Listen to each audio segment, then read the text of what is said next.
우리 시간 주시는 하나님의 말씀 보겠습니다. 마가복음 11장 40절에서 45절인데요. 우리 몸이 불편하지 않는 분들은 일어나서 하나님 말씀 받도록 하겠습니다. 저와 여러분이 교독하겠습니다. 마가복음 1장 40절 제가 먼저 읽습니다. 한 나병 환자가 예수께 와서 꿇어 엎드려 간구하여 이르되 원하시면 저를 깨끗하게 하실 수 있나이다. 예수께서 불쌍히 여기사 손을 내밀어 그에게 대시며 이르시되 내가 원하노니 깨끗함을 받으라 하시니 곧 나병이 그 사람에게서 떠나가고 깨끗하여 진지라. 곧 보내시며 엄히 경고하사 이르시되 삼가 아무에게 아무 말도 하지 말고 가서 내 몸을 제사장에게 보이고 네가 깨끗하게 되었으니 모세가 명한 것을 드려 그들에게 입증하라 하셨더라. 그러나 그 사람이 나가서 이 일을 많이 전파하여 널리 퍼지게 하니 그러므로 예수께서 다시는 드러나게 동네에 들어가지 못하시고 오직 바깥 한적한 곳에 계셨으나 사방에서 사람들이 그에게로 나아오더라. 아멘. 네, 자리에 앉으시기 바랍니다. 우리 인생은 질병의 연속, 질병과의 싸움임을 보게 됩니다. 많은 질병 앞에서 우리의 연약함, 또 우리의 무력함을 느끼게 됩니다. 또 다 나았다고 생각했는데 때로는 생각보다 쉽지 않음을 보게 됩니다. 동시에 또 나음의 은혜도 누리게 되죠. 또 치유의 역사도 우리가 누리게 됩니다. 목회를 하면서 또 많은 비중을 차지하는 사역 중에 하나가 뭐 설교도 있고 가르침도 있고 또 신방도 있는데 또한 많은 사역 중에 하나가 이 환우들을 위한 또 기도나 또 그런 신방임을 보게 됩니다. 그분들을 만나서 말씀으로 격려해드리고 또 기도로 중보해드리는 일이 큰 비중을 또 차지합니다. 질병의 고통 가운데 있는 성도들이 매일매일 고통 가운데 있기에 또한 저도 매일매일 좀 찾아뵙고 또 기도해드리고 싶은데 또 이게 현실상 물리적인 또 공간적인 한계가 있기 때문에 늘 부족함을 느끼게 됩니다. 하지만 어떻게 하면 좀 더 힘이 되어 줄 수 있을까? 어떻게 하면 기도해 드릴 수 있을까? 고민하다가 또 우리 공동체 안에서 좀 두 가지 사역을 좀 많이 이렇게 하고 있습니다. 첫 번째 사역은 중보기도 사역입니다.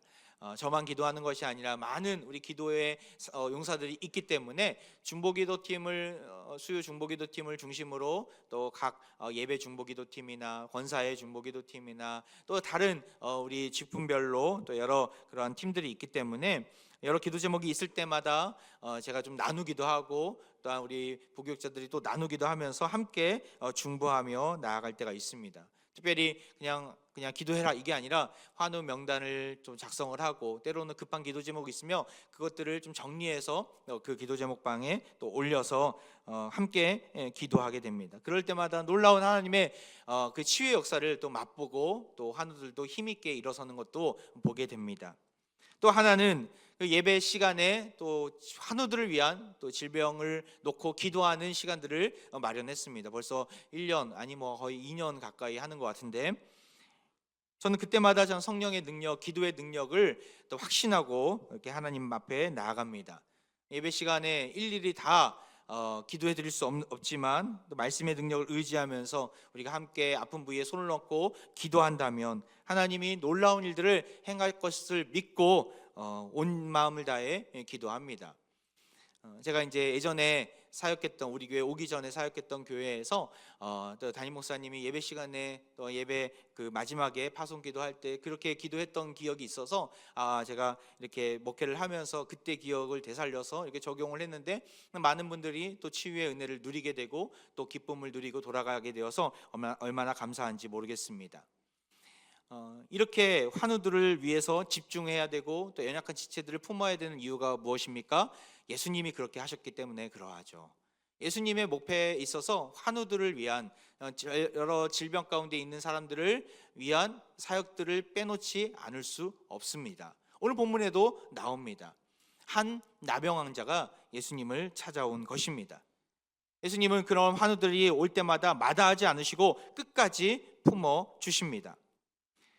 이 나병 환자는 어떤 자였습니까? 예수님을 따라다녔던 수많은 무리 속에 섞여 있었던 자였지만 그는 사실 드러내놓고 살 수 없었던 자였습니다. 왜 그렇습니까? 그의 질병이 바로 나병이었기 때문에 그러합니다. 현대인의 질병 언어로는 한센병이기도 한데 유대 사회에 있어서 이 나병은 매우 부정한 병이었습니다. 그 면역 체계가 무너지게 되고 피부가 죽어가는 그러한 증상이 나타나고 살이 썩어 문드러짐에도 불구하고 그것을 못 느낄 만큼 무감각한 지경에 이르게 되는 악성 피부병이라고 할까요? 이런 질병이 이 나병이었습니다. 사실 지금은 이 한센병이 여러 항생제들을 통해서 대부분 극복한 상황이고, 또한 제가 자료를 찾아보니까 인류의 한 95%, 우리도 마찬가지겠죠. 95% 이상은 한센병 환자를 만나더라도 걸리지 않을 만큼 자연 저한 능력을 이미 소유했기 때문에 한센균이 들어오지 않는다고 하더라고요. 한센균이 들어오더라도 이길 수 있다라고 하더라고요. 하지만 고대 사회 또한 전근대 시기까지 항생제가 있었습니까? 항생제는 없었습니다. 그래서 거의 무방비로 나병에 걸리는 경우가 많았고, 나병에 걸린 자는 죽을 날을 기다리는 수밖에 없었던 것이죠. 오늘 본문에 나온 나병 환자도 그러했을 것입니다. 특별히 당시에 유대인들의 목숨과도 여겼던 그 율법에 의하면 이 나병은 너무나 부정한 병이 있기 때문에 나병에 걸린 자는 바로 격리되어서 마을에서 떠나 외딴 곳에서 살아가야만 했습니다. 사랑하는 자녀, 사랑하는 배우자와 생이별을 해야만 했던 것이죠. 지금은 전염성이 거의 없었지만 당시에는 격리해야만 했던 것이죠. 왜냐하면 치료 방법이 없었기 때문에 그러합니다. 아무런 소망이 없고 치유 방법도 전혀 찾아볼 수 없는 이 현실 속에서 나병 환자는 얼마나 낙심이 되었을까. 그러던 중에 놀라운 소문을 듣게 됩니다. 바로 예수님이 이 마을에 찾아오셨다라는 소문이었죠. 그는 마을에 들어갈 수가 없었습니다. 하지만 예수님을 만나지 않고서는 내가 치유될 수 없다라는 사실을 알았기에 그는 목숨을 걸고 그는 모든 것을 가린 채 그 군중 안으로 들어가게 됩니다. 혹여나 남들이 나의 얼굴을 알아볼까 봐 다 꽁꽁 싸매고 조마조마한 마음으로 얼굴을 가린 채 들어갔을 것입니다. 그리고 절실한 마음을 가지고 예수님께 어떻게 나아갑니까? 40절 말씀 우리 같이 한번 읽어볼까요? 시작. 한 나병 환자가 예수께 와서 꿇어 엎드려 간구하여 이르되 원하시면 저를 깨끗하게 하실 수 있나이다. 여기 보면 예수께 와서 꿇어 엎드려 간구했다라고 얘기합니다. 간절한 마음으로 꿇어 엎드렸다라는 것은 무엇입니까? 기도했다라는 것이죠. 누구 앞에 기도합니까? 우리는 하나님 앞에 기도합니다. 그럼 나병 환자가 지금 누구 앞에 기도하고 있습니까? 예수님 앞에 간구하며 기도하고 있는 거예요. 예수님을 누구로 여겼다라는 것입니까? 하나님으로 여겼다라는 것이죠. 하나님의 아들이 이 가운데 오셨구나. 그는 지금 신앙 고백을 하고 있는 것입니다. 그리고 온 마음 다해 간구하면서 주님께서 원하시면 저를 깨끗하게 하옵소서. 깨끗하게 하실 수 있는 능력이 당신에게 있습니다. 내 생명은, 내 질병은 주님의 주권에 달려 있습니다. 나를 인도해 주옵소서. 이런 고백이 여기 담겨져 있는 것입니다. 믿음을 가지고 나아갔던 이 나병 환자, 그는 하나님의 아들로 오신 예수님을 마음 가운데 믿었기에 이런 행동을, 창피함을 무릅쓰고 또한 사람들로부터 정죄당할 수 있는 위험을 무릅쓰고 고백할 수 있었던 것이죠. 우리에게도 이런 믿음이 있기를 원합니다. 현실의 여러 장벽 앞에서, 감당 못할 질병 앞에서 우리가 가져야 할 모습은 무엇입니까? 물론 의료기술도 필요하고 좋은 의사도 만나야 되고 좋은 병원도 만나야 하겠지만 가장 필요한 분은 누구이십니까? 예수 그리스도이십니다. 예수님이 누구이신지에 대한 확고한 믿음이 있어야만 우리는 이 어려움에서 능히 이겨낼 수 있는 것입니다. 나의 기도를 들으시고 내 인생의 주권자가 되시고 나를 붙들고 계시는 그 예수님이 나를 치유하실 수 있고 나를 위험에서 건져내실 수 있고 나를 구원해 주실 수 있다는 사실을 믿어야만 우리는 놀라운 기적을 맛볼 수 있게 될 것입니다. 세상은 예수님을 빼놓고 이야기합니다. 예수님과 상관없는 것들에 목숨을 걸라고 이야기합니다. 하지만 우리가 철저하게 배격해야 될 것들은 바로 이런 세상의 관점이죠. 세속주의와 물질주의와 같은 것들이죠. 조심하고 또 조심해야 합니다. 세상의 헛된 것에 목숨을 걸지 마시고 우리의 만유의 주가 되시고 능력의 이름 되시는 예수 그 이름 앞에 엎드리는 인생들 되시기를 주의 이름으로 축원드립니다. 결국 우리 주님은 어떻게 행하십니까? 그 간구하고 주님이 나의 구주가 되십니다 믿음으로 고백한 자에게 손을 내밀어 주십니다. 무릎 꿇고 간구한 나병을 한 자를 향해서 뭐라고 하십니까? 41절 42절 말씀 같이 읽겠습니다. 시작. 예수께서 불쌍히 여기사 손을 내밀어 그에게 대시며 이르시되 내가 원하노니 깨끗함을 받으라 하시니 곧 나병이 그 사람에게서 떠나가고 깨끗하여 진지라. 예수님 불쌍히 여기시고 손을 내밀어 주셔서 그에게 손을 대어 주십니다. 그리고 나병 환자는 깨끗함을, 정결함을 얻게 됩니다. 너무나 당연한 수순이고 당연한 결과라 우리는 이 본문을 가볍게 읽을 수 있겠지만 사실은 이 본문에 전제되어 있는 그 의미를 알아야 합니다. 당시 나병은 어떠한 병이었다고요? 격리되어야만 하는 질병이었습니다. 사람들이 만져서도 만나서도 안 되는 사람들이었죠. 그들에게 나병 환자에게 손을 댄다는 것은 자신 또한 부정해진다라는 의미가 담겨져 있습니다. 특별히 율법에는 이를 강하게 금하고 있습니다. 예수님은 이것을 아실까요? 모르실까요? 당연히 알고 계십니다. 하지만 예수님은 그 나병 환자의 고백 앞에 주저하십니까? 멈칫하십니까? 아닙니다. 적극적으로 율법을 뛰어넘어 그의 환부 위에 손을 얹어주십니다. 결과적으로 나병 환자는 완벽한 치유함을 얻게 됩니다. 그 이후에 뭐라고 나옵니까? 치유받은 이 나병 환자에게 예수님은 무엇을 요구하십니까? 강하게 엄하게 경고하시면서 44절에 보면 삼가 아무에게 아무 말도 하지 말고 가서 내 몸을 제사장에게 보이고 내가 깨끗하게 되었으니 모세가 명한 것을 드려 그들에게 입증하라. 나병 환자가 기적적으로 당시 나음을 얻게 되면 레위기 말씀에 아예 기록이 되어 있어요.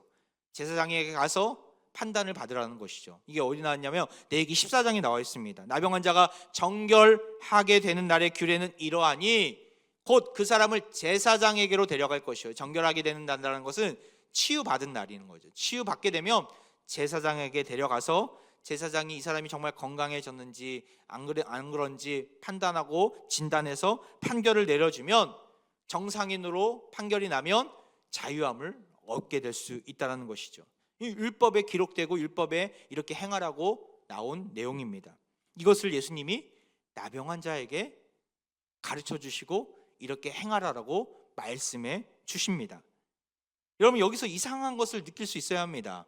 예수님은 지금 나병 환자에게 절대 손을 대서는 안 될 유대인이었어요. 근데 율법을 어기면서 나병 환자에게 손을 대십니다. 근데 치유되고 나서 나병 환자에게 뭐를 가르쳐 주세요? 율법을 가르쳐 주세요. 율법을 지키라라고 엄히 경고하시고 그에게 율법을 세세하게 가르쳐 주십니다. 율법을 어기라고 할 때는 언제고 율법을 지키라고 하신 것이죠.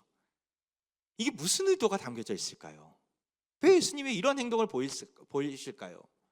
율법을 가볍게 여겨서 그런 것입니까? 율법은 내가 마음대로 해석해도 되라고 하면서 율법을 벗어나서 이야기하는 것입니까? 예수님의 이런 의도를 알려면 예수님의 마음을 들여다볼 수 있어야 합니다. 오늘 본문에 예수님의 마음이 나와 있어요. 우리가 아까 읽었던 41절 말씀 다시 한번 보겠습니다.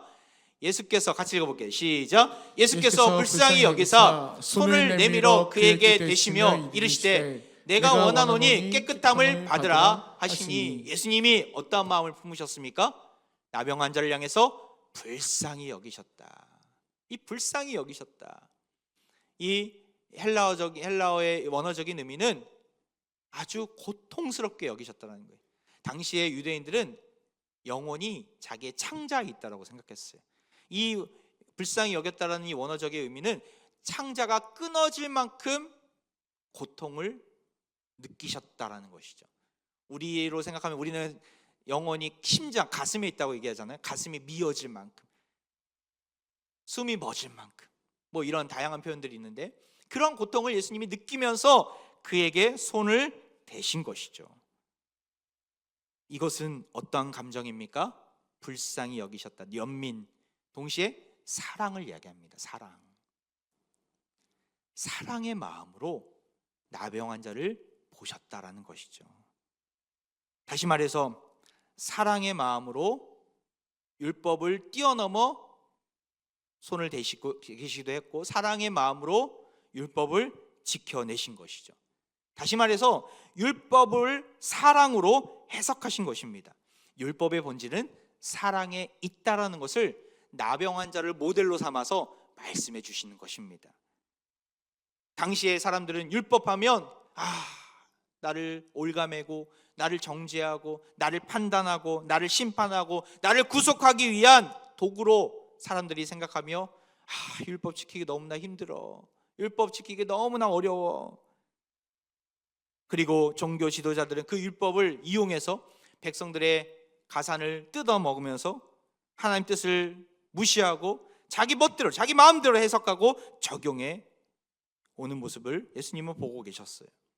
백성들의 그 율법으로 인해서 올가미처럼 너무나 고통을 느끼고 자기들의 배를 불리는데 종교 지도자들은 애를 쓰는 모습들을 예수님은 다 본 것이죠. 이런 율법의 정신, 율법의 적용을 잘못 판단하고 해석하고 적용하는 저들의 모습을 보면서 나병 환자를 통해서 율법의 중심은 사랑이다, 이것을 지금 가르쳐 준 것입니다. 그리고 이것을 보여주라 라고 말씀하고 계신 것이죠.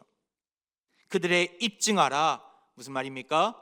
나병 환자에게 율법이 사랑이고 내가 이 사랑을 완성하기 위하여, 율법을 완성하기 위하여 왔노라는 것을 증거하라는 것입니다. 우리 주님은 긍휼의 마음으로 나병 환자를 만나 주셨습니다. 동시에 우리 주님은 사랑으로 우리를 품어 주십니다. 우리가 주님 앞에서 내놓아야 할 상처가 무엇입니까? 아픔이 무엇입니까? 고통은 있지 않습니까? 주저하지 마시고 주님께로 들고 나오시길 바랍니다. 나의 연약함, 나의 부족함 다 들고 나와서 무릎 꿇고 구할 때 주님은 우리를 사랑으로 만져주시고 안겨주시고 안아주시고 또한 품어 주실 것입니다. 치유해 주실 것입니다. 가장 깨끗하게 가장 정결한 모습으로 우리를 회복시켜 주실 것입니다.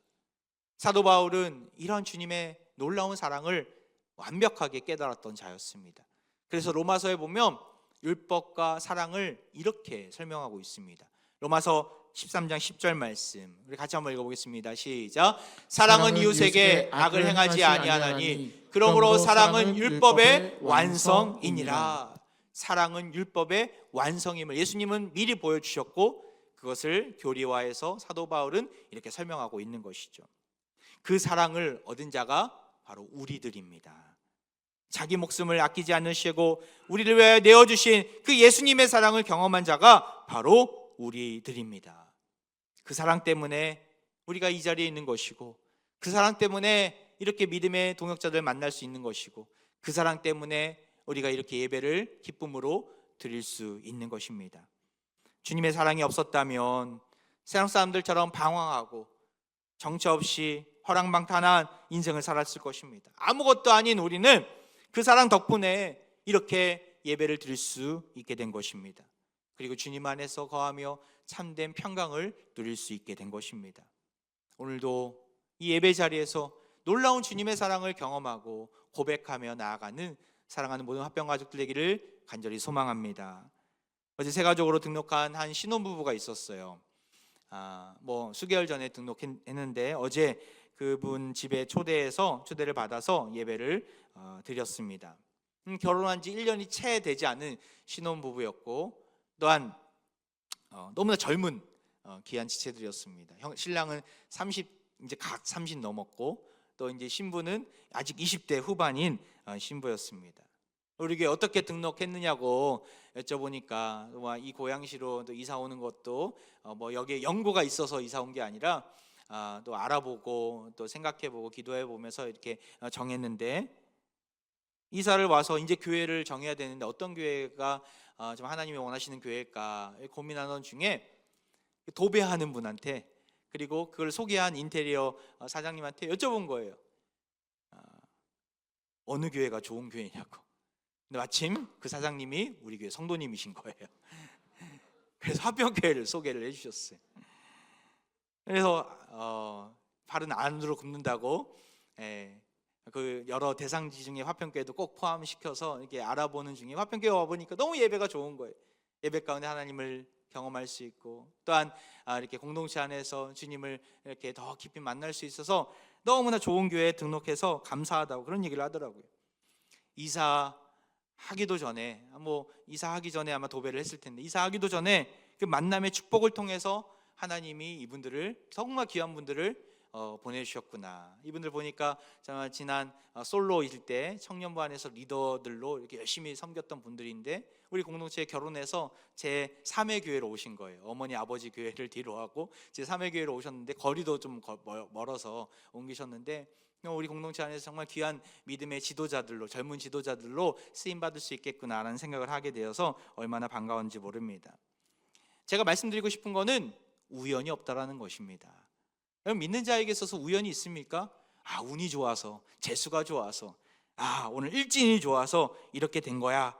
여러분, 그런 말들은 믿지 않는 사람들이 하는 말이죠. 믿는 사람들은 뭐라고 고백해야 합니까? 하나님의 섭리 가운데 있구나. 역시 하나님의 주권 아래 내가 있구나. 하나님이 나를 이끌어 주시고 우리 가정을 책임져 주시는구나. 이런 고백을 해야 합니다. 우리는 하나님의 사랑 안에 거하고 있는 자들입니다.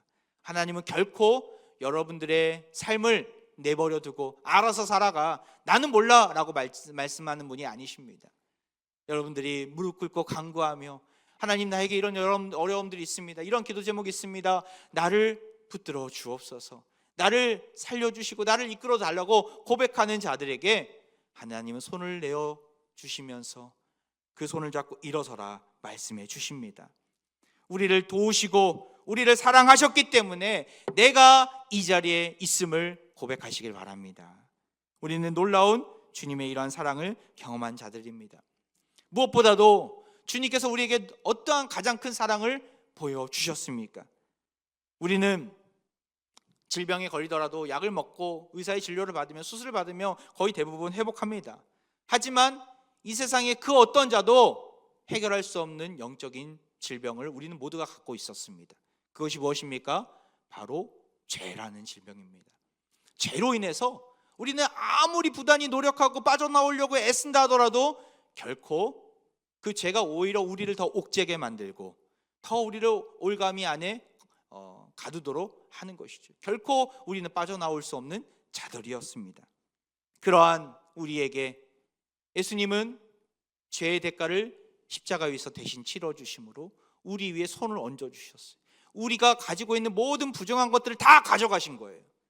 그리고 예수님의 그 모든 죄악들을 다 담당하셔서 십자가 위에서 죄의 대가를 치러주신 것이죠.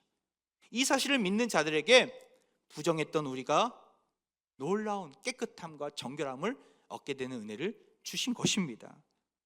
우리가 짊어져야 될 죄의 대가를 십자가 죽음으로 해결해 주신 그 은혜를 우리가 안다면 우리는 가만히 있을 수 없습니다. 예수님의 그 십자가의 사랑으로 구원받았음에 감사하면서 우리는 주님이 우리에게 보여주신 그 놀라운 사랑을 연약한 지체들에게 나눠줘야 합니다. 오늘 본문에 나온 나병난자가 그러했습니다. 정말 아무도 손쓸 수 없는 그 중한 병을 걸려서 어떻게 해야 될지 너무나 막막하고 사람들은 멀리하고 전혀 해결책을 찾을 수 없는 그 막힌 출구 속에서 예수님을 만나니 놀라운 생명의 빛을 경험한 것이죠. 결국에는 이 나병 환자가 구원의 은혜를 받고 나서 어떠한 자리로 나아가게 됩니까? 우리 45절 말씀 우리 같이 한번 읽어보겠습니다. 시작. 그러나 그 사람이 나가서 이를 많이 전파하여 널리 퍼지게 하니 그러므로 예수께서 다시는 드러나게 동네에 들어가지 못하시고 오직 바깥 한적한 곳에 계셨으나 사방에서 사람들이 그에게로 나아오더라. 주님이 보여주신 그 사랑을 자기만 간직할 수가 없었던 것이죠.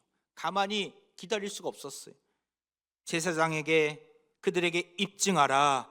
제사장만 만날 수가 없었어요. 그리고 누구에게 나갑니까? 낫게 된 이 나병 환자는 길거리에 사람을 만나는 사람들마다 입증하는데, 놀라운 사랑의 이야기를 나누는데 온 힘을 다하게 됩니다. 결국 그 예수님의 소문은 계속해서 퍼져나가 한적한 곳에 예수님이 나아가도 사방팔방에서 사람들이 몰려든 것입니다. 사실 예수님은 이 나병 환자에게 낫게 된 사실을 좀 이야기하지 말라라고 이야기하셨어요. 아마도 종교 지도자들이 이 사실을 알면 괜한 꼬투리를 잡을 수 있었기 때문에 예수님이 조용히 시킨 것일 것입니다. 하지만 나병 환자는 숨길 수가 없었습니다. 너무나 기쁘고 너무나 큰 감격이 있기에 단순히 자기가 해결하지 못한 불치병, 나병이 나은 것만으로 가장 큰 감격이었기 때문에 그런 것은 아닙니다. 아까 얘기했듯이 그는 하나님의 아들을 만났다라는 그 놀라운 감격이 마음 가운데 새겨진 것이죠. 주님을 만나 자신에게 베푸신 그 사랑과 놀라운 치유의 은혜를 잊을 수 없었기에 만나는 자들에게 놀라운 하나님의 역사를, 예수 그리스도의 이름을 증거한 것입니다. 성경에 보면 이렇게 예수님을 만나고 나서 인생의 손두리째 바뀐 인물들이 여럿 나오는데 그 중에 대표적인 한 자가 바로 사마리아 여인 아니겠습니까? 요한복음 4장에 보면 이 사마리아 여인이 나옵니다. 우물가에 물을 길러 왔다가 예수님을 만났던 이 여인, 그 여인은 이미 5명의 남편이 있었습니다. 하지만 그 남편들에게도 만족함을 얻지 못하니 정식 결혼하지 않는 또 다른 남자를 만나 살고 있는 상황이었습니다. 마음에 너무나 큰 갈급함과 또한 사람들로부터 욕을 얻어먹는, 또한 죄악 가운데, 정죄 가운데서 남들이 다니지 않는 한낮에 물을 길러 왔던 여인이었습니다. 그런 여인에게 주님을 만나 주셔서 생명의 놀라운 말씀을 들려주시고 그녀의 갈급함을 해결해 주셨습니다. 놀라운 구원의 은혜를 경험했던 이 여인은 결국 어떻게 됩니까? 다시 예전의 삶으로 돌아갑니까? 아닙니다. 그 자리를 박차고 나와 어디로 뛰어들게 됩니까? 요한복음 4장 39절 말씀 우리 같이 한번 읽어보겠습니다. 시작. 여자의 말이 내가 행한 모든 것을 그가 내게 말하였다 증언하므로 그 동네 중에 많은 사마리아인이 예수를 믿는지라. 예수님께서 행하신 모든 일들을 증언했다라고 이야기합니다. 입증한 것이죠. 증거한 것이죠. 결국에는 많은 사마리아인들도 예수님을 믿게 되는 역사가 펼쳐지게 됩니다. 여러분, 구원의 은혜를 누린 자가 가만히 있을 수 없구나라는 것을 보여주는 대목들이 오늘 본문에서 또한 이 요한복음 4장에서 나오지 않습니까? 하나님의 아들 예수님의 사랑을 우리는 깊이 경험한 자라고 고백한다면, 내 머리부터 발끝까지 주님의 사랑이 임하였다는 것을 내가 안다면 우리는 가만히 있을 수 없습니다. 만나는 자들에게 놀라운 주님의 사랑을, 소망 되신 예수님의 이름을 증언해야 하는 것이죠. 결과는 하나님께 내어 맡기고 우리가 할 것은 듣든지 아니 듣든지 전하는 것입니다. 지난주에 항암 치료 가운데 있는 한 성도님과 통화를 했어요. 월요일 날 이렇게 쉬는 가운데서 성도님 생각이 나서 연락을 드렸어요. 요즘 잘 못 뵈기도 하고 지금 또 항암 가운데 있어서 너무나 고단한 힘든 시간들을 보내시겠다. 근데 너무나 밝게 받으시더라고요. 이제 머리가 이제 빠지는 가운데서 미용실 가서 지금 머리를 이렇게 정리하고 온다고 오히려 밝게 밝으시더라고요. 얼마나 상심이 크실까. 사실은 이번 암 투병이 한 번이 아니었거든요. 예전에도 한 번 있었는데 이번 또 다른 부위에 재발이 돼서 얼마나 힘드실까. 자신의 아픔과 어려움을 또 이해할 수 없는 현실을 마주하고 있지만 하나님의 뜻하심을 신뢰하며 담대히 나아가고 있는 성도님의 목소리를 들으면서 참 많이 도전이 됐습니다. 온라인으로밖에 예배를 드릴 수 없는 현실이지만 지금도 아마 예배를 드리고 계실 것 같아요. 근데 예배 말미에 제가 기도를 할 때가 대부분인데 이 기도할 때마다 얼마나 큰 힘을 얻는지 모르겠다고, 오히려 감사하다고 그런 얘기를 하시더라고요. 그리고 그분이 이런 얘기를 하시더라고요. 자기가 전도하고 있는 한 대상이 있다고. 직장에서 만났던 어떤 조선족인 자매님이신데 지금은 이제 중국으로 가셨는데 그분이 안 믿었는데 너무나 이렇게 관계가 좋은 나머지 이런 어려움을 당해서 내가 당신을 위해서 무엇을 하면 좋겠냐라고 물어봤다라는 거예요. 그래서 나를 위해서 기도를 해줬으면 좋겠다, 동시에 예배를 드렸으면 좋겠다, 이렇게 요청한 것이죠. 그러니까 이 조선적인 이 자매님이 그렇게 하겠다고 중국에서 예배를 드린다는 거예요. 제 말씀을 듣는다는 거예요. 그래서 이 말씀이 세계 곳곳에 퍼지고 있구나. 암투병 중인 자매님이 그런 얘기를 하시더라고요. 암투병 중에서 전도하고 있는 거예요. 이해가 되십니까? 제 상식으로는 이해가 안 돼요. 아직 낫지도 않았는데, 지금 항암 치료 한참 어려운 때인데, 기회가 될 때마다 내 주변을 돌아보고 연약한 지체들에게 기도를 부탁하고 예수 그리스도의 이름을 증거하는 그 모습을 보면서 얼마나 큰 도전이 됐는지 모릅니다. 암투병하는 우리 성도님, 어려움과 좌절의 자리에 있는 것이 아니라 오히려 그러한 암이 전도의 기회가 되고 예수님을 소개하는 계기로 삼고 계시는구나 하는 생각을 하게 되었습니다. 진짜 믿음을 가진 자의 모습이 이러합니다. 예수님께서 나에게 베푸신 사랑, 내 육체, 내 가진 것들, 비록 연약하고 부족하고 아직까지 헤어나오지 못한 고난의 터널을 걸어가고 있지만 주님이 나에게 부어주신 구원의 은혜가 얼마나 큰지를 안다면 나의 상황과 환경에 흔들림 없이 우리는 그 사랑을 증언할 수 있습니다. 그들에게 입증하라. 주님의 이 명령 앞에 적극 순종하는 우리가 되길 바랍니다. 사랑하는 평화종 여러분, 나병에 걸린 자처럼 아무나 현실을 마주하고 있습니까? 우리 주님은 결코 모른 채 하지 않으셨습니다. 우리의 간과 부르짖음 가운데 듣고 계시고 해결책을 찾고 계십니다. 우리의 육체 위에, 우리의 문제 위에 손을 얹어주고 계십니다. 주님이 손을 대시면 우리가 부정했던 우리가 깨끗하게 나을 줄 믿습니다. 정결하게 하나님의 놀라운 치유의 역사를 경험하게 될 줄 믿습니다. 말씀을 마무리하면서 말씀을 한 구절 더 보기를 원하는데요, 마태복음 7장 17절 20절 말씀 같이 한번 읽어보겠습니다. 시작. 같이 좋은 나무마다 아름다운 열매를 맺고 못된 나무가 나쁜 열매를 맺나니 20절 이러므로 그들의 열매로 그들을 알리라. 아멘.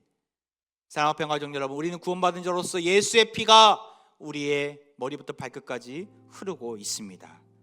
예수님의 사랑과 은혜가 우리의 말과 우리의 행동을 통해서 입증되길 바랍니다.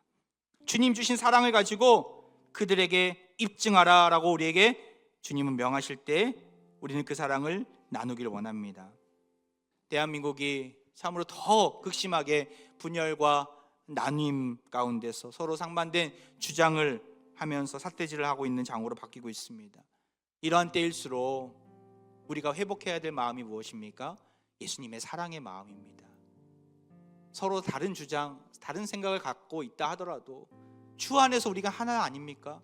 서로 사랑하고 서로 이해하고 서로 보듬어 안아줄 수 있는 자세가 필요합니다. 물론 우리가 이단들을 향해서 예수님이 하나님의 아들이 아니야라고 고백하는 이단들과 사입을 향해서는 철저히 정죄하고 끊어낼 수 있어야 합니다.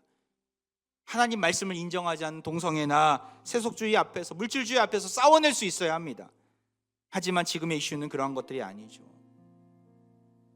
속히 대한민국이 법치주의 아래에서 서로 사랑하며 또 서로 아껴주면서 살아갈 때 비로소 하나님의 영광을 드러낼 수 있을 것입니다.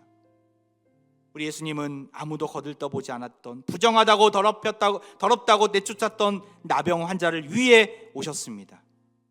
그런 주님이 계셨기에 지금의 내가 여기 있습니다. 더욱더 연약한 분들, 지쳐있는 분들, 기도가 필요한 분들을 향해서 주님이 손을 내미셨던 것처럼 우리 또한 손을 내밀기를 원합니다. 한 주간의 삶 속에서 내가 예수 그리스도의 자녀가 됨을, 그리스도인임을 입증해내면서 아름다운 열매로 예수님을 증거하는 사랑과 화평 가족들 되시기를 주의 이름으로 축원드립니다. 이제 우리 함께 찬양으로 나아갑니다. 이곳에 생명샘 솟아나 하늘이 열리고 주님을 찬양하기를 원합니다. 이 시간 우리 함께 믿음으로 고백하며 찬양합니다.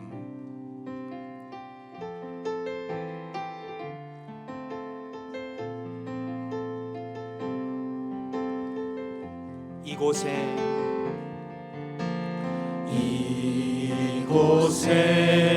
생명샘 솟아나 눈물 골짜 지나갈 때에 어쩌나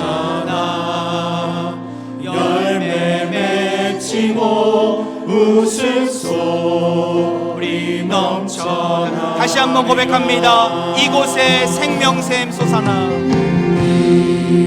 이곳에 생명샘 솟아나 눈물 골짜 지나갈 때에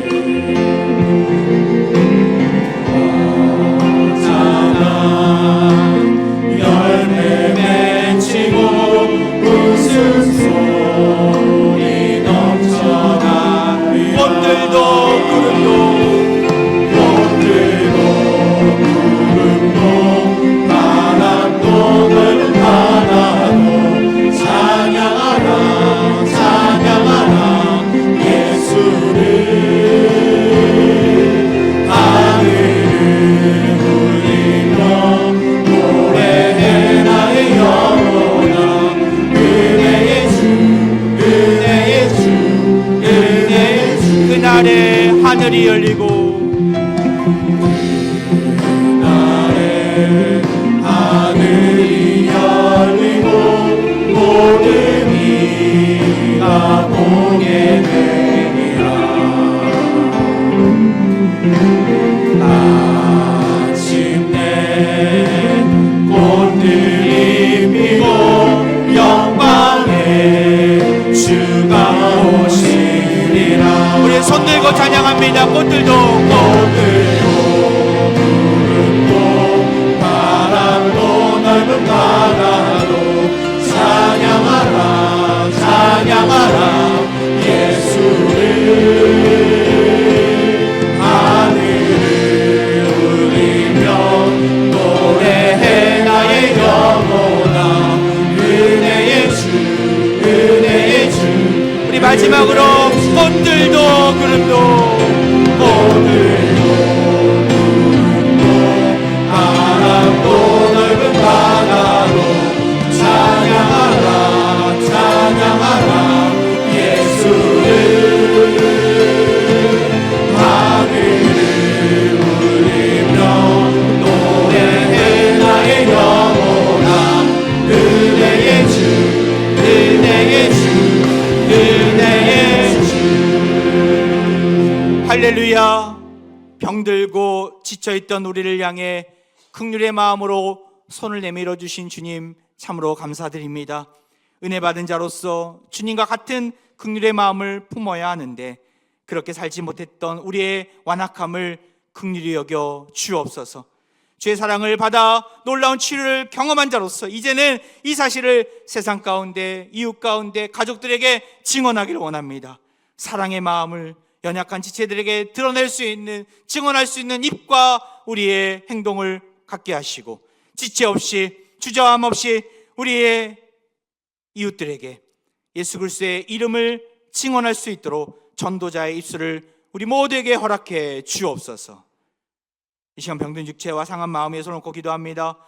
병든 나병 환자를 살리시고 그를 치유하신 예수님을 의지하며 이 시간 우리 환부 위에 손을 얹고 기도합니다. 만물을 지으시고 새롭게 하시는 주께서 우리의 질병을 완벽히 고쳐 주옵소서.